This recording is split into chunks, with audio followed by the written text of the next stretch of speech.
ഇന്ന് തന്നെ ഡൗൺലോഡ് ചെയ്യൂ. കാണൂ നിങ്ങളുടെ ഫേവറേറ്റ് ഷോസ്. അനന്തംപിള്ള അക്രമകാരിയും അഴിമതിക്കാരനുമായ ഒരു രാഷ്ട്രീയ നേതാവാ.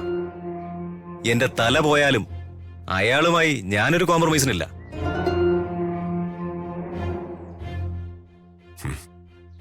വിരലിലുണ്ടാവുന്ന നമ്മൾ കുറച്ചുപേര് മാത്രമേ ഉള്ളൂ ഈ സംശുദ്ധമായ രാഷ്ട്രീയത്തിൽ.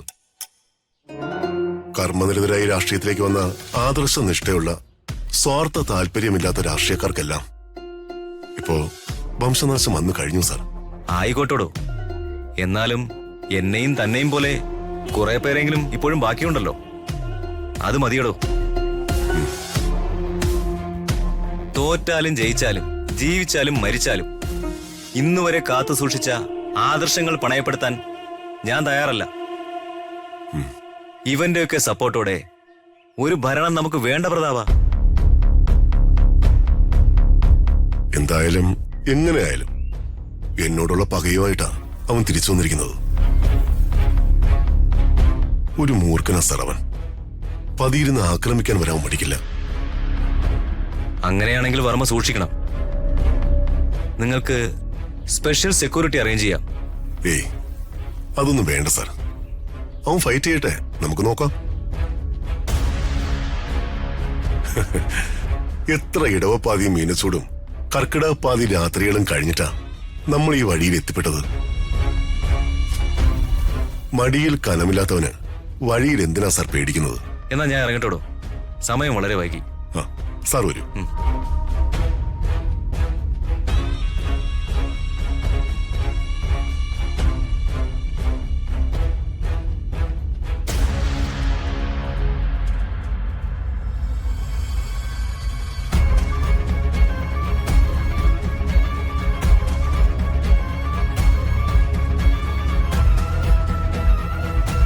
അപ്പോ പ്രതാപന്റെ മൂഡൌട്ടിന്റെ കാര്യം അതാണ്. അനന്തംപിള്ള തിരിച്ചു വന്നിരിക്കുന്നു. അനന്തപിള്ളയോ? അതാരാമേ? പഴയൊരു രാഷ്ട്രീയ നേതാവാ. കാശുണ്ടാക്കാൻ വേണ്ടി രാഷ്ട്രീയത്തിൽ വന്ന ഒരിനത്തിപ്പെട്ട ഒരുത്തൻ. ചട്ടമ്പി രാഷ്ട്രീയം. അയാളെന്താ ചട്ടമ്പിയായിരുന്നോ? നീ ഉദ്ദേശിക്കുന്ന തരം ചട്ടമ്പിയൊന്നുമല്ല. കാശും ഗുണ്ടായുസവും കൊണ്ട് നേതാവായ ഒരുത്തൻ. അതാ അനന്തംപിള്ള. പ്രതാപന്റെ നമ്പർ 1 ശത്രുവാ. രാജവെമ്പാല ഇനത്തിപ്പെട്ടതാ. കടിക്കാതവൻ പിന്മാറില്ല. വല്യമ്മാവനുമായി എന്താ ശത്രുത?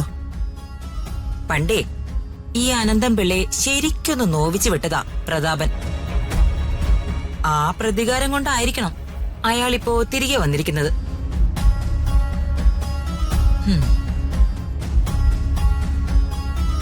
സത്യം പറഞ്ഞ ഒരുതരം നാടുകടത്തല് പോലെയായിരുന്നു അന്ന് അനന്തന്റെ പോക്ക്.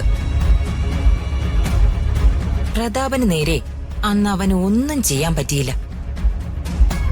കാരണം അന്ന് പ്രതാപവർമ്മയുടെ ഒരു പ്രതാപകാലം തന്നെ ആയിരുന്നു. അല്ല, ഇന്നെന്തെങ്കിലും ചെയ്യാൻ പറ്റുമോ? ഇന്നിപ്പോഴേ പ്രതാപന് ഗ്രഹണ സമയല്ലേടാ ദീപക്കെ.